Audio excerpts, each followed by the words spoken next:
All right, good morning, everybody. Good morning.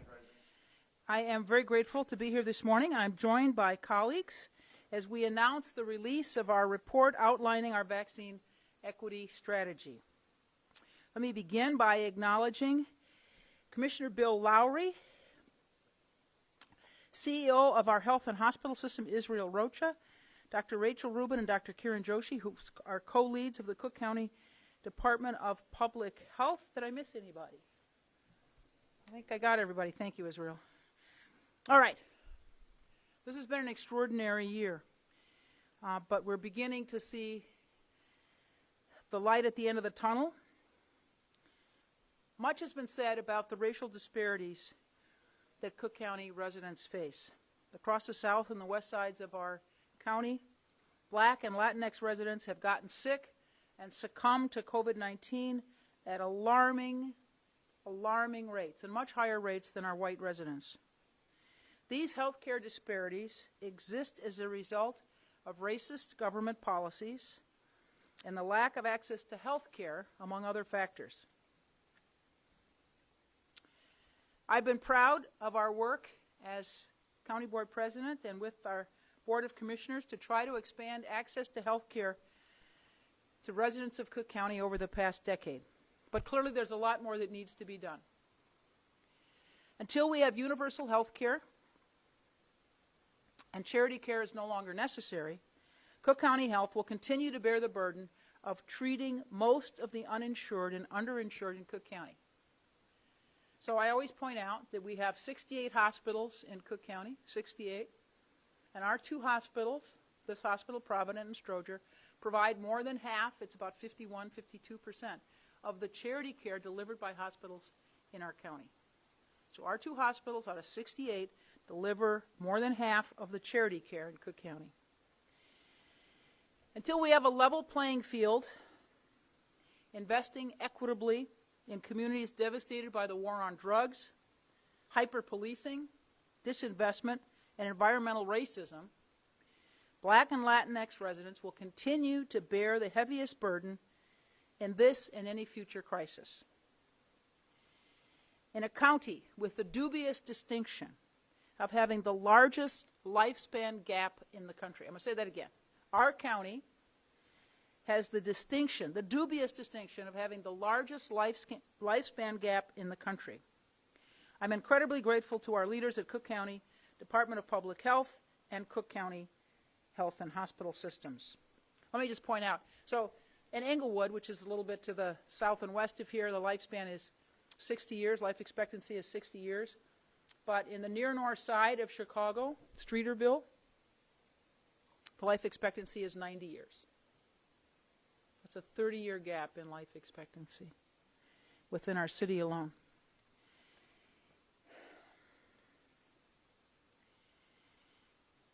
We're using a vaccine equity strategy to try to address some of the healthcare challenges that our communities face.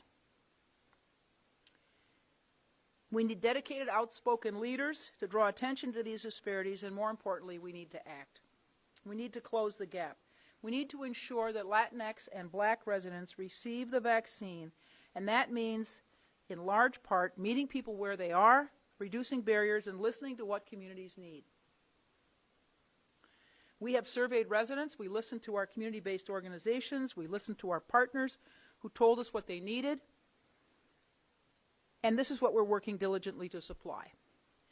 Mobile testing sites, transportation to and from vaccination sites, translation services at vaccination sites, and phone-based scheduling. Israel Rocha and Dr. Joshi will go into more detail about the data that we used to underlie this effort, but I want to conclude by applauding our Cook County Department of Public Health and Cook County Health and Hospital System for using the Social Vulnerability Index, that's called SVI, and the Community Vulnerable Index, two map-based dashboards developed by our Department of Geographic Information Services in the Bureau of Technology. The Social Vulnerability Index map has been publicly available for policymakers and healthcare providers since we launched it in the spring of 2020. These maps enabled us to quickly identify 32 priority communities on which we should focus on the south and west sides of the city of Chicago and our south and west sides of our suburbs. You will notice upon looking at this map that this is the same map you've seen dozens of times. If we're talking about life expectancy, food insecurity, opioid addiction, gun violence, the root of all of it, of course, is poverty. Until we end poverty in America, I'm afraid we'll only be able to nibble around the edges of our challenges here in Cook County. But we will do everything we can to try to level the playing field. We'll do everything we can to listen to what communities need, meet them where they are, prioritize racial equity and access to health care. Now, I'm going to ask my commissioner to speak next, and then Israel, Dr. Rubin, and Dr. Joshi. Okay?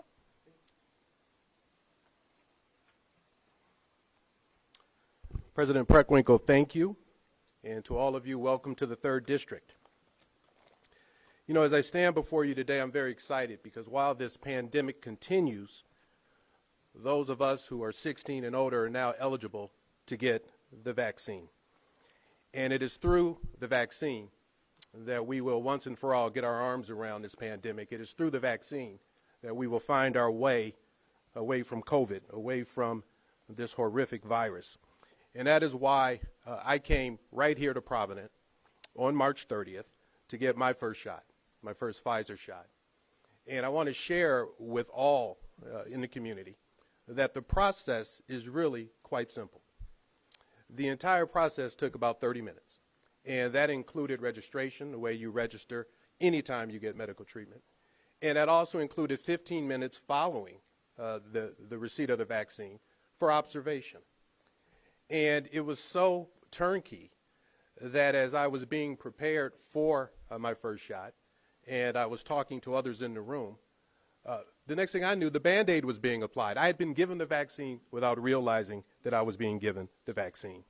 And I want to share after that, I had some an ache around the site of the vaccination, but I was able to continue my regular responsibilities and duties without any interruption at all. So I want to be able to give that testimony because I'm well aware of the vaccine hesitancy which still permeates our community. I've heard it throughout the community. I've heard it throughout the 3rd District. I've heard it from my own family members. And that hesitancy is due partly to the legacy of medical racism, such as the Tuskegee study. But that hesitancy is also tied to the inequities in healthcare which continue in certain communities, and certainly in the black community and the brown community, even this day. So for those who have vaccine hesitancy, I have 2 things I want to say to you. The first thing is, I hear you. I get it. But the second thing I want to share is this pandemic is still alive and well. And in order for us to fight it while we're alive and well, we need the vaccination. Not just to insulate us from contraction or insulate us from death, but to insulate us from long-haul COVID symptoms. We're finding that more and more. And when I talk about long-haul symptoms, I'm talking about prolonged issues with your heart, prolonged issues with your lungs, and daily fatigue. So for me, the most effective way to convey the importance of getting the vaccine is by doing it. I waited my turn, and then I came to Providence to start the process. And I encourage all others to do the same. So whether you receive your vaccine here at Providence, or you go to Stroger, or you go to one of the Cook County mass vaccination locations, or you go to one of the pop-up facilities, or you go to a location where one of our partners is administering the vaccine, please do so. Be safe and be healthy and be blessed. Thank you, Dr. Rubin.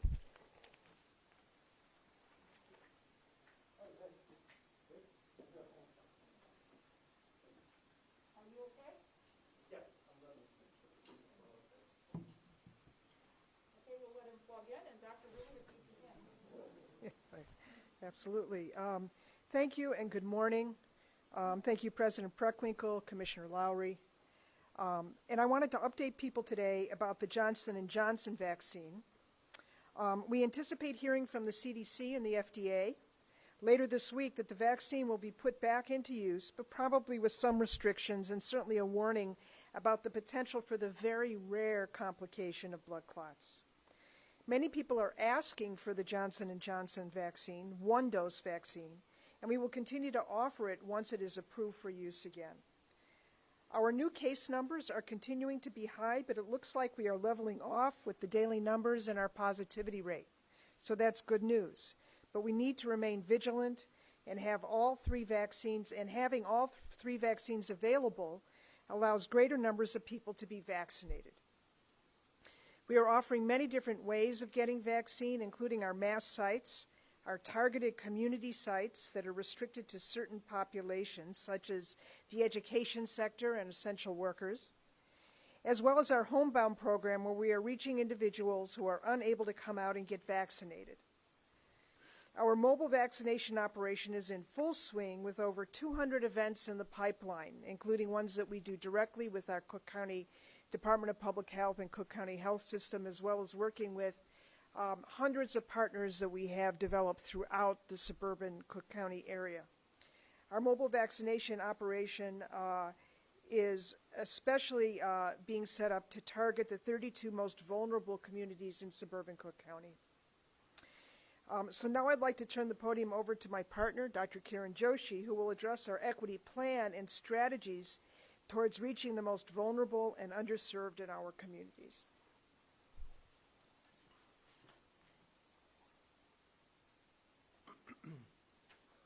Thanks, Dr. Rubin.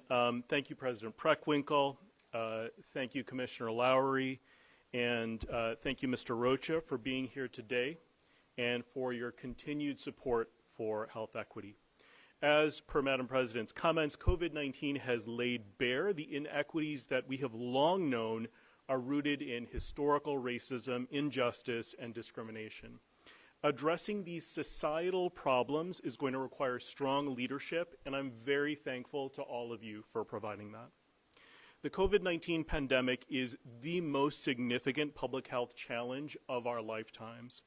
To bring this epidemic to an end, we must vaccinate as many people as possible. On one hand, the math is simple. We have to get to at least 80% of the population vaccinated. But doing so equitably and ensuring that no one is left behind will require effort and resources. We have begun by identifying 32 priority communities. These are the 32 most vulnerable communities in our suburban Cook County jurisdiction. We did this based on a number of factors, including barriers to medical care, socioeconomic factors, and the prevalence of chronic conditions which put people at risk for COVID-19. Ensuring that the residents of our most vulnerable communities, particularly our Black and Brown communities, are vaccinated is the right thing to do. But it's also good public health because it ensures that everyone in suburban Cook County is protected. Looking at the bar chart to my left, you can see one way that we're going to be measuring progress. This data and more will shortly be made available via our website, cookcountypublichealth.org. What you see here are two sets of numbers. You see a pair of bars there. The blue is the percentage of the vaccinated population, and the orange is the percentage of the overall population of that group in suburban Cook County. So, for example, the Latinx population comprises 19% of suburban Cook County's population, but only 10% of the vaccinated population. This is a clear issue, and we are prepared to respond. The simplest way to illustrate success here would be to have each pair of these bars be even, showing that each of these subpopulations, each of these groups, were being vaccinated according to the proportion of their overall population. This is hard work. Equity is hard work. And reaching these levels will test us. But we know we have the systems, the people, the processes, and certainly the desire and the leadership to get it done. We've identified and operationalized a number of strategies that will help us get to equitable vaccine distribution. community-assisted scheduling, through which we reserve appointments at mass vaccine sites for community groups who are trusted messengers to schedule vaccinations for their clients and for patients. Vaccines on the Go are mobile programs through which we have provided over 20,000 doses of vaccine at over 140 pop-up clinics throughout the suburbs. Priority pods, or points of distribution, designed specifically for those who live in the 32 priority communities.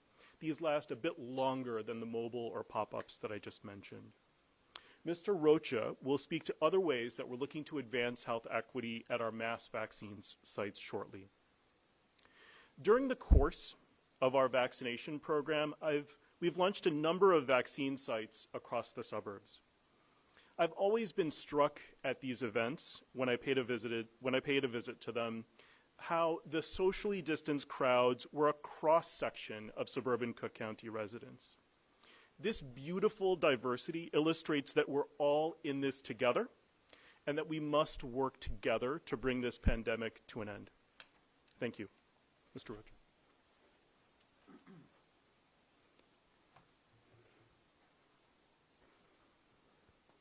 Good morning, everybody. Good morning. Good morning. I'm very excited to be here, and today is both an exciting day and a sobering day. And so we'll start with the news on the sobering efforts, is that we still see that we have much work to do when it comes to bringing equity, both in healthcare, in vaccine, and our infrastructure across the community. I want to start by thanking President Preckwinkle for always championing our COVID response efforts, for letting us aim and dream big in our attempts to be able to vaccinate as many people as quickly as possible, as equitably as possible, and as geographically dispersed as possible. Health equity is the core of Cook County Care's mission, of Cook County Health, Cook County's care program, and our overall divisions across the community. Equity is who we are and what we do, and we remain committed to ensuring that. But when we talk about equity, we also have to measure where we are. And so today I want to be able to share a few numbers with you to let you know where we are with this campaign, how we're moving forward, and where we need to go forward. When we started this campaign, we actually engaged our community. We engaged our talents that we have across and being able to gauge public perception and where people were with the idea of getting vaccinated. So the My Shot Cook County campaign started by engaging individuals to poll our community to be able to determine where we were. And the reason that that's important is because we needed to know how far we are from the great goal of being at least 80% vaccinated across the community. And the reason that's important is you've heard individuals from Dr. Fauci on down discuss that 80% really builds herd immunity. And it's at that point that we believe that we would have the greatest attempt to return to normalcy, putting things like our lives on hold, the distance precautions, with some modifications, and returning to everyday life as quickly as possible. That has always been the goal that we have striven for, as well as ensuring that we get there as equitably as possible. So when we started, we understood from our participants that 48% of those surveyed indicated at that point, and this was at the start of the campaign program, that they would become vaccinated as soon as it became available. 61% of these individuals identified as Caucasian. 43% of the participants that were Hispanic and Latinx said that they were willing to be vaccinated. And 28% of the African American population said that they were definitely plan on getting vaccinated. So we quickly understood that at a starting point, we had a bridge that we needed to climb and that we needed to do better in helping to do those strategies. And so we worked really diligently to ensure that we did a few things. One, our mass vaccination programs were always located in zip codes and communities that had the greatest percentage of infection and were identified by the Cook County Department of Public Health as being communities that had the greatest need to be able to get vaccinated. And the reason we did that is that we knew that there are certain inequities that just exist. Sometimes it's harder to get to locations. Sometimes it's harder to get time off work. Sometimes it's harder to be able to get access to the medicine that you need. And so we worked hard to find sites, and we were very successful in a partnership with the county and their vision by finding old big box retail stores that had closed. And these met perfect opportunities for us to be able to go into, to open up hot sites, to have empty convention centers, to bring the vaccine to where people lived and worked, and especially those that needed it most, and trying to bridge as many barriers as possible.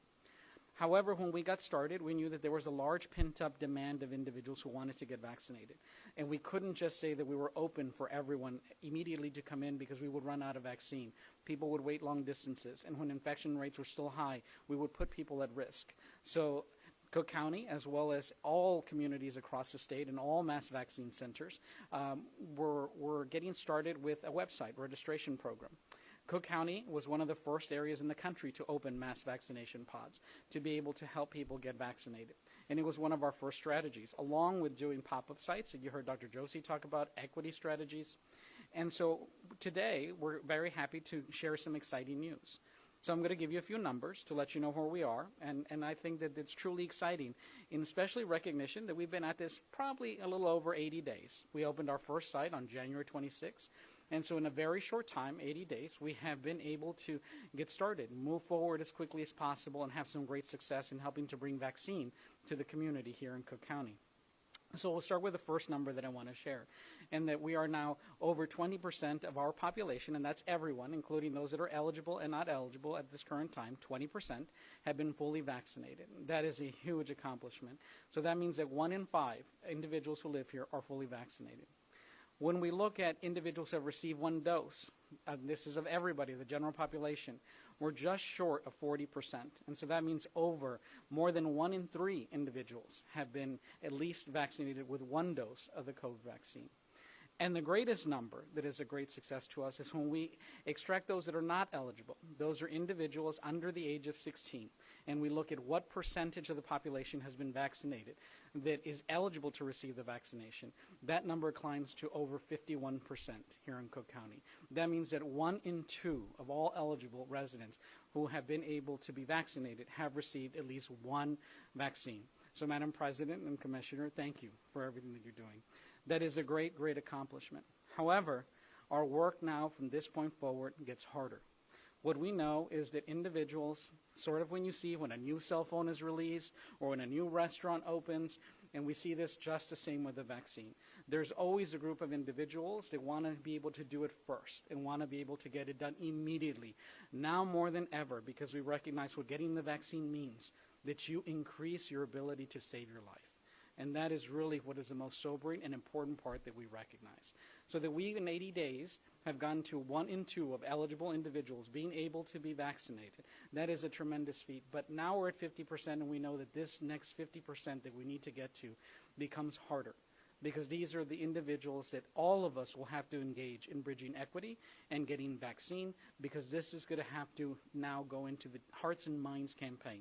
We're going to have to change hearts and minds to be vaccinated. We're going to have to encourage them to come forward. And this is a task that we are here today to ask for your assistance. It cannot be done by any one individual or any one agency or any one government.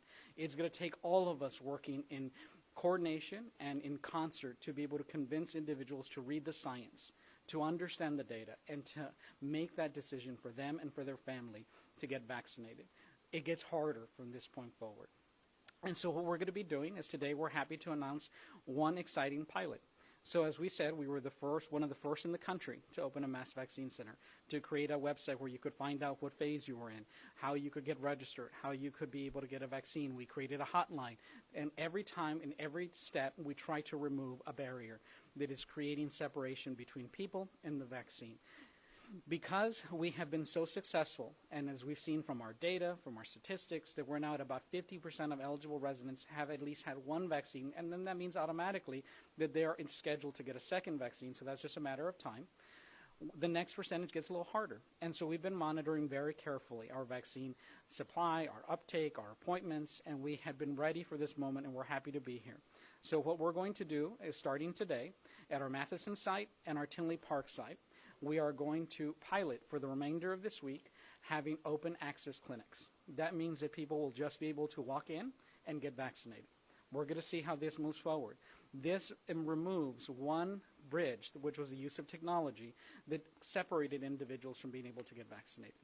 Very soon, short after, and we'll be announcing in short order, we're going to expand hours. We know that people sometimes cannot take time off work between the hours of 8 and 5 to be able to come in and to get vaccinated. So we're going to create new types of hours to be able to reach out more to individuals. And the reason we're able to do this now is because we're at that 50% mark. And so before, when we were concerned that we would have a large bolus of individuals at the site uncontrolled, waiting unnecessarily, exposing themselves to infection risk, now that we're at this point and we see that there is some reduced demand online, we now can be able to pace and ensure with confidence that we can open up safely to walk-in open access sites. And so the 2 test pods, again, will be our Matheson site and our Tinley site only. The rest will remain at appointments, but those 2 sites will be our pilot projects.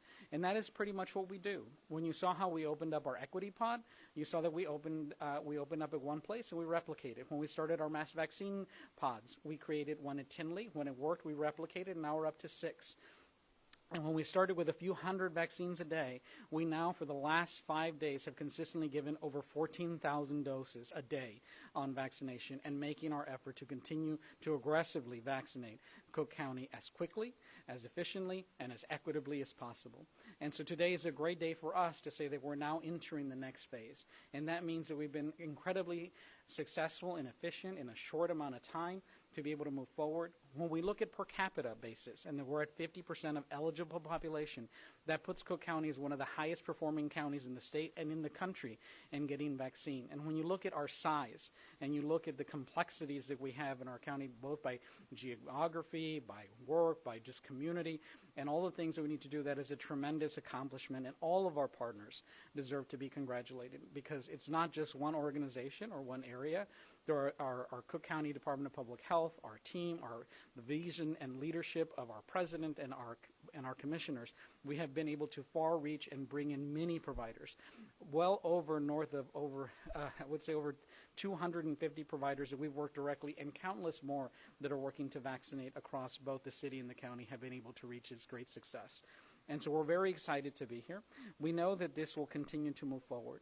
But before we go, I also want to make sure that we stress a few other things. And that is, when I said that it is our mission to really change hearts and minds, and when we're talking about equity, we have to remember what that means. Unfortunately, this disease was not equitable in its infection, and meaning that it impacted communities of color with a much greater percentage. And so we talked about our numbers today, about the success. I also want to talk about the risk before we leave, so we can know how serious this is, and especially for the communities of color.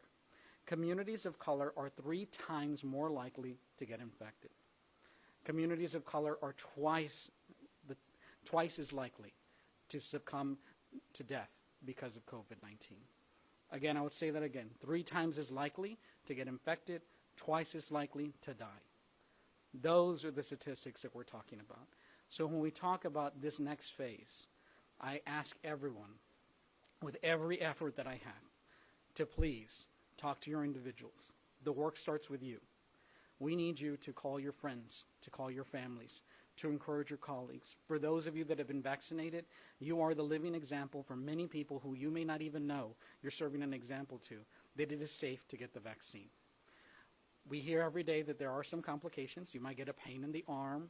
You might have a few days that you may not feel as well.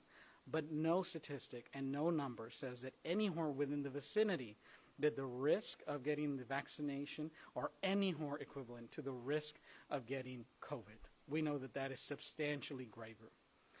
And for me, this has always been a personal mission, as I've had members of my family who have passed from COVID. But most disappointing and most alarming, and what ignites my effort to make sure that everyone gets vaccinated, I've also had the sad event of talking to someone, encouraging them and asking them to get vaccinated, and then hearing that they're deciding not to, and then getting that very sad phone call that they have passed and succumbed to COVID. The ability to save a life more than at any point, probably individually in our history or our life to date, never have we had the ability to save a life greater than we have today. We know that if people get vaccinated, the likelihood of their mortality to COVID drops dramatically. And so each one of us has the ability to save a life, or to save the life of many, depending how much we want to discuss publicly the true facts about the vaccine and about COVID. And the reason I'm really making this point today is because the work to be able to bridge equity, the work to be able to get individuals vaccinated, and the work to get us all to that precious 80% is the work of us all. No one entity, no one organization, no one strategy is going to be able to help us be successful in bridging the gap that we have in equity and in getting to herd immunity so that we can get back to the life that we all love in a safe way, that we can gather, that we can be with our families, that we can be with our loved ones, our colleagues, and celebrate that we have put COVID behind us. So I want to thank everybody and thank the community and everyone listening for all their great work, because 51% is not the effort of any one individual. It is a collective effort to get here. It is a collective effort for the success that we've had in such an incredibly short time. But it is a sign of success, a sign that we can do this, and a point of renewal for us to recommit to the idea of ensuring that we, with every effort of equity built into our ability, continue to vaccinate as quickly as possible to get to that beautiful day of herd immunity. So I want to thank everyone for their partnership, for their vision, for their leadership, for getting us here. And again, in equity, we're dropping one area of complication between people in the vaccine today and our Matheson and our Tinley site. You can actually come in, walk in, we welcome you, join us, come get vaccinated, and if that works, we are hoping very quickly to continue to our other sites, along with the programs that Dr. Joshi talked about, which is vaccines on the go, where we will come to the communities where we live and work. We're hoping to get our vaccines at work, be able to have transportation assistance programs, as well as many other things that we're going to be launching to ensure that there are no excuses between any individual getting their vaccine and being able to get vaccinated. And so we're going to make that decision as easy as possible, as seamless as possible for everyone today. So to all the residents of Cook County, thank you for your willingness to get vaccinated. We have more work to do, but the work to bridge equity and the work to get our community vaccinated now falls on all of us, because it gets harder from here. Thank you all for your success and for the time. Thank you. I owe an apology, David. I think I forgot to introduce you. David Jones is our sign language interpreter. All right. We'll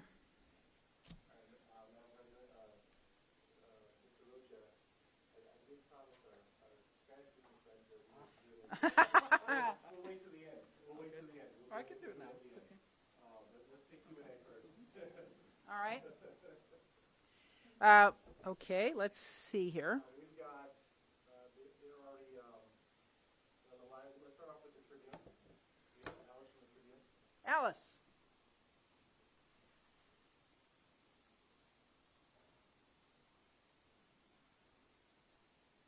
Alice?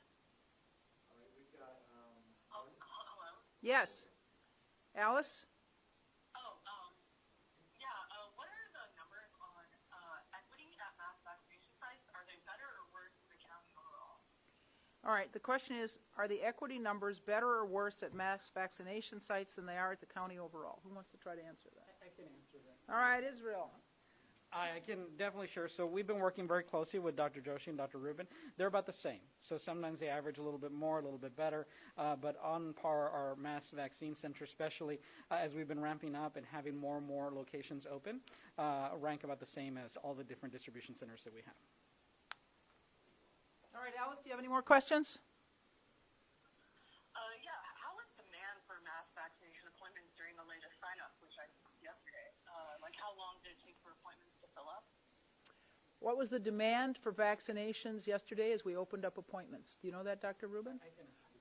All right, Israel.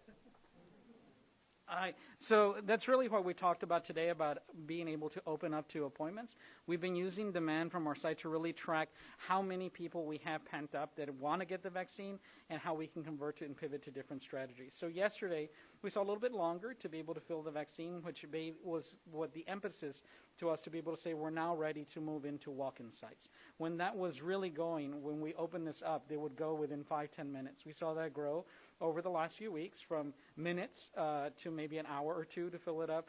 And now we're seeing a few hours to be able to book those appointments. And we were able to also get more vaccine. That is really the benefit that we want to also be able to share, is that we had always been limited by vaccine. And yesterday we were able to announce some appointments, and today we were able to open more slots, especially Matheson and Tinley, because we got additional vaccine that was supplied in today, and we have more coming in for the remainder of the week, and we continue to get more. And so we have seen a little bit of reduction in the demand for online appointments, but we also look at the numbers that we presented today and see that we have much work to do going forward. So that has let us pivot to still have our online system available, but to create a walk-in system in the areas where we think are one, we need to close the greatest gaps in equity, but we also have availability of appointments. And last question, according to IDPH numbers from February to now, the gap between the percentage of white people fully vaccinated versus Black and Hispanic people fully vaccinated in Cook seems to have gotten wider. Can you talk about whether that worries you as you go about these equity efforts? All right, the question is, according to IDPH figures, the disparity between the percentage of whites vaccinated and the percent of African Americans and Latinx residents being vaccinated has gotten wider. Thanks for that question. I can't speak to the IDPH numbers in particular, but I will say this. As per Madam President's comments and Mr. Rocha's comments, there is a lot of work to be done here. We are very clear about that. And that work is going to consist of bringing the vaccine to the people through the various approaches that we described. That's going to take time. It's going to take effort. I think the period where we were seeing a lot of surge in demand with the early adopters, in the same way that you would see people lining up to buy that iPhone when it first launches, it's changing now. So again, we need to be more intentional, we need to work harder, and we need to be out into the community getting the vaccine to the people. Thanks. Alice, do you have any further questions? All right. Thank you. All right, who's next? Chicago Tonight. Hi, thank you for taking my question. I was wondering if someone could speak a bit more about the decision to choose the Tinley Park and Matheson for the walk-in appointment, and as well as how the kind of working down in the walk-in to those who have scheduled appointments at those sites. Thank you. All right, I'm sorry. So the question is, why did we choose Matheson and Tinley Park to be our walk-in sites? And what was the second part of your question? I lost you.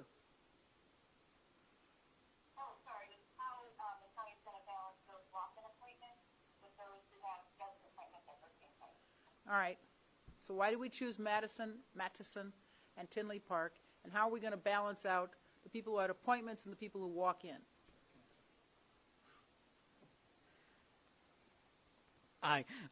So first, we picked those locations. One, Tinley has been in operation the longest, so it's really been the community that is in that area has had a lot of opportunity to get vaccinated, and so we were seeing some availability of appointments there.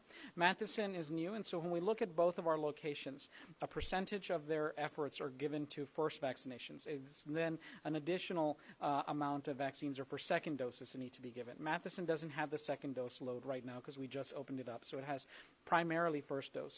And both Matheson and Tinley are near communities that we want to be able to close the gap even further. Areas that we've identified that have greater equity, closing opportunities to be able to get more individuals. So those were the communities that we picked to go first. We had some additional vaccine that we were given, and so we were able to test that.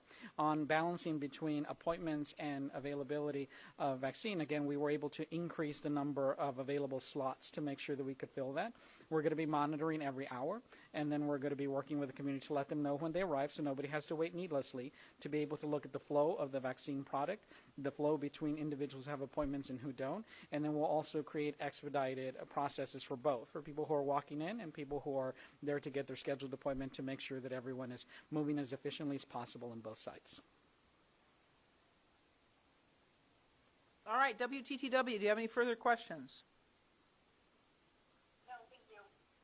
All right. Caroline? Daily Line? Yeah, thanks so much.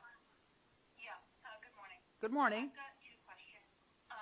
One is, what timeline do you anticipate opening further open walk-in clinics, assuming that the two pilot sites work as you expect them to? All right, what's the timeline for opening up more of our mass vaccination sites to walk-ins?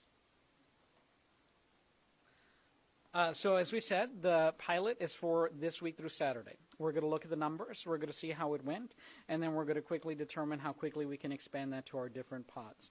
The goal has always been to get here to this day, and we're excited to be here, and we're excited that it's available, and we hope to continue to work with also additional groups to get educated about this. So we're going to look at the numbers, hopefully through this Saturday. It's a pilot. If it works and we're able to make sure that everyone is taken care of as fast as and quickly as possible and that it provide additional access, we will hopefully be announcing later on this week or early next week what our schedule and our intent is for the rest of our sites. Okay, great. Quick follow-up is there any particular method to how you're going to choose which sites will go next to have open clinics? All right, what's the methodology for choosing the next round of open sites? So, we will look, of course, working in partnership with our team, both from our mass vaccine team as well as the Cook County Department of Health. We always want to look at equity. We've been very clear that we look at the CCVI Community Index, and then we're going to look at demand and how we can use that demand as we release appointments and also the availability of vaccine. Okay, thank you so much. One last question is, I'm wondering how the Johnson & Johnson pause in vaccine administration has impacted whatever homebound vaccination program that the county is running, and I'm wondering what percentage of Cook County's homebound residents are vaccinated that you know of. So how has the pause in distribution of the J&J vaccine impacted our efforts to vaccinate the homebound population, and what's the number or percentage of our population that's homebound? Dr. Rubin?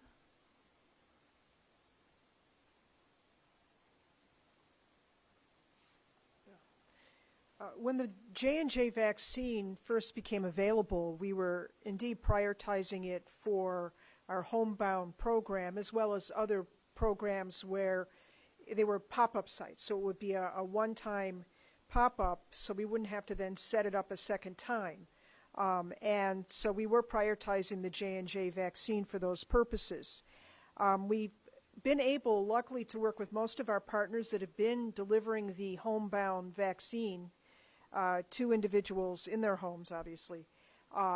Many of them have been able to switch over from using Johnson & Johnson to using, in particular, Pfizer. So it means that they will have to be going back to those homes a second time. Some individuals didn't want that, and they wanted to wait until J&J was put back out for use. And very few of our partners also said that they preferred using the Johnson & Johnson and were not equipped to switch over to the two-dose vaccine.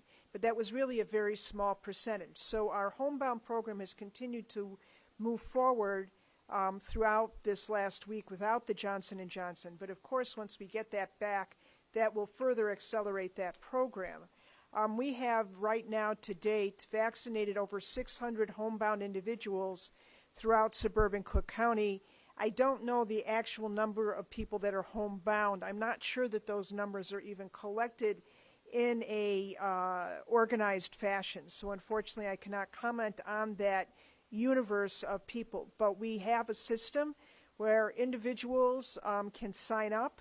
We are also working through home health agencies who have individuals, clients who are indeed homebound to help us identify individuals in that situation. Also, Age Options is another partner that's helping us do that.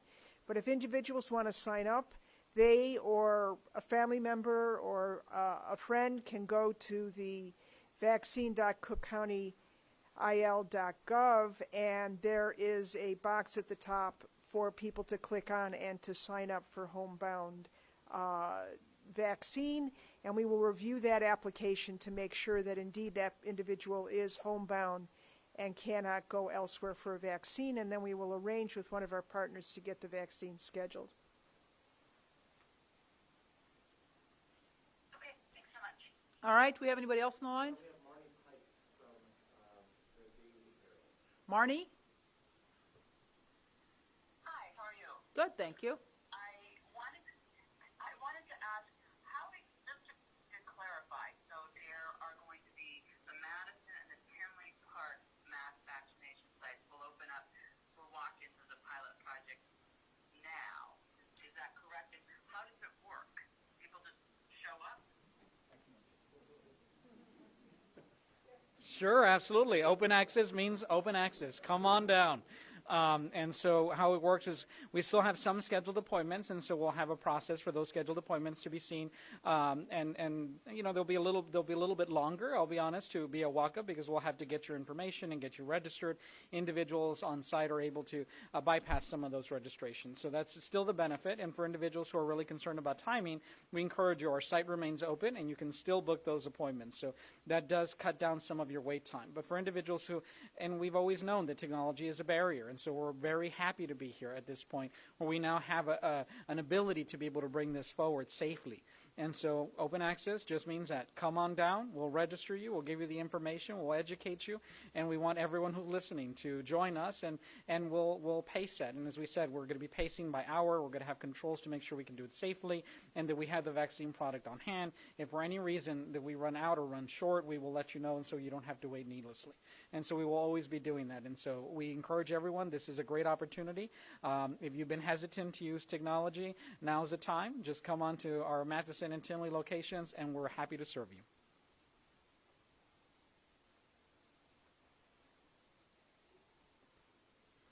Is there anyone else? Yeah, and thanks. As a follow-up question, are you finding that currently the supply, the demand for vaccines is, meeting demands, or you still need a lot more vaccines? This is Marnie. Is that right? This is Marnie? Yes. Okay, all right. So the question is, what's the relationship between supply and demand? So as we have said, right now, we really think that we are getting closer to that point where we are getting a good amount of vaccine. It has really increased over the last 10 days. And so we're getting a greater amount of vaccine that's coming in every day. And you've even seen that from our appointments. We went from releasing every few weeks to releasing every week, once or twice, to now releasing multiple times large vaccine first availability appointments multiple times throughout a week. And so you have seen that by nature it's increasing. Our pharmacy programs have gotten a huge bolus from the federal sites directly. And so overall, throughout Cook County, we have seen a huge increase in the availability of vaccine, and that's good news. But what I would say is that, so some of the demand that was pent up is starting to equate with the amount of vaccine that we have. And this is both a point that we knew that we would get to, and that's where we shared the numbers. We're at about 50% of eligible individuals have gotten at least one vaccine and are in line to get their second. It's a matter of time. And we knew that as we get closer to that 80%, it gets harder. And so now we need to pivot and have some strategies. It won't be as easy as just putting a website and having people come. We're going to have to change hearts and minds. We're going to have to change our strategies of distribution and be able to react quickly. And that is what has been our success to date. And then this availability to open these appointments is a new strategy in how we're ensuring that we have continued success into the future when we have to work harder to get people vaccinated. So to answer your question, we are starting to get to that equilibrium point, but I want to be very cautious. It doesn't mean slow down on the shipments of vaccine that we're getting, because we're just getting to that safe place where we can have enough vaccine to vaccinate enough people timely, and that is really the goal. Because before, when we had people who wanted the vaccine and were waiting, that is not fair, and something that we were always trying to bridge, and we were playing catch-up. Now we're getting closer. I wouldn't say we're quite there yet, but we're getting closer to a point of equilibrium between demand and vaccine, and that's where we're able to test some new strategies. And we hope to go from there, and we hope to get even better. All right, Nick, are there any further folks on the? Thank you, Marnie. All right, is there anyone else on the line? Okay, thank you all. All right, no, Israel has to say something in Spanish.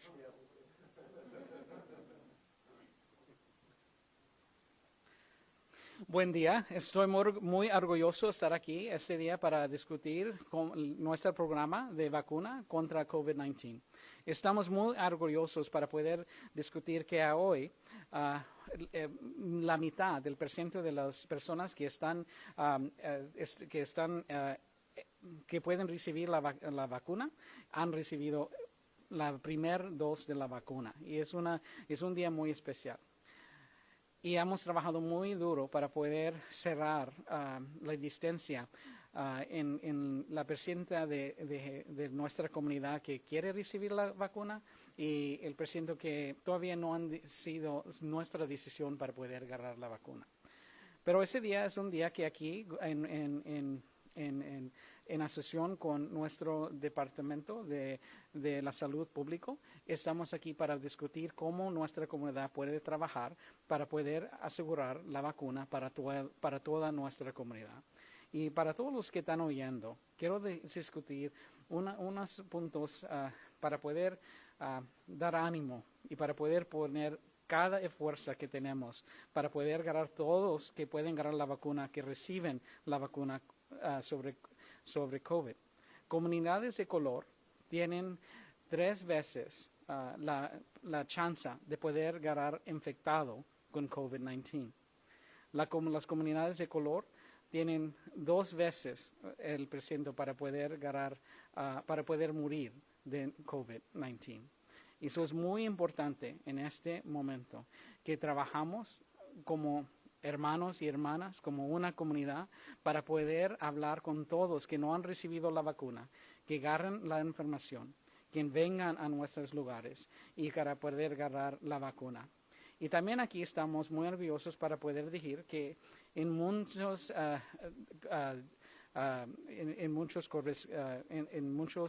tiempo, cuando hemos hablado con organizaciones que trabajan con la comunidad latina, nos han dicho que hay mucha gente que tiene miedo para poder usar la computadora, para poder poner su información, no quieren usar electrónicos para poder registrarse para agarrar la vacuna. Entonces ahora en nuestros sitios en Tinley y en Matheson vamos a poder tener la oportunidad para toda la comunidad no más venir a las locaciones. Ya no necesitan registrarse sobre el correo electrónico o sobre la computadora. Nomás tienen que agarrar su familia y traerlos para las comunidades y los sitios que tenemos en Matheson y en Tinley Park. Este es un año falso que estamos entrando, que vamos a poder tener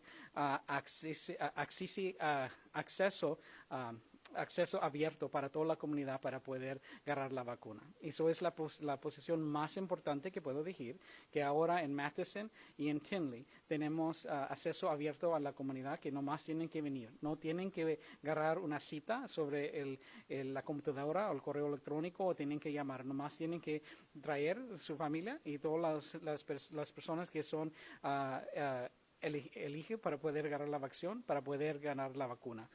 Ahora es más fácil, más simple para poder ganar su vacuna sobre COVID-19.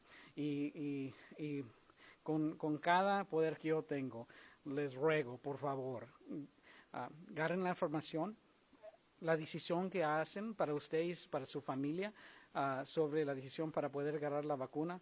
Por favor, mire los factos que hay sobre la vacuna y hagan la decisión para poder guardar su familia y para poder guardar su salud y ganen la vacuna sobre COVID-19.